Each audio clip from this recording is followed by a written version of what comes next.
محرم ایک ایسا مہینہ ہے جہاں سے اسلام سنت تاریخ کا آغاز ہوتا ہے۔ گویا تاریخ اسلام اپنی سالانہ گردش ختم کر کے ایک نئی کروٹ بدلتی ہے۔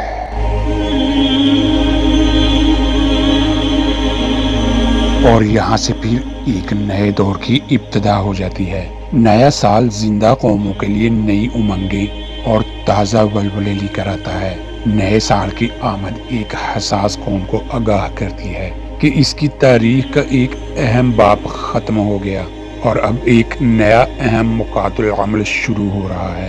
اس سے گزشتہ سال کا نامہ اعمال ماضی کے صفحات پر ثبت ہو چکا ہے۔ اب اس کا جائزہ لے کر وہ اپنے مستقبل کے لیے از سر نو تازہ دم ہو کر اور نئے جوش عمل سے اپنے نصب العین کی طرف آگے بڑھنے میں مصروف ہو جائے۔ گویا نیا سال قوم کے خفتہ اور سستائے ہوئے احساس ذمہ داری کو بیدار، تیز تر اور مستعد کرتا ہے۔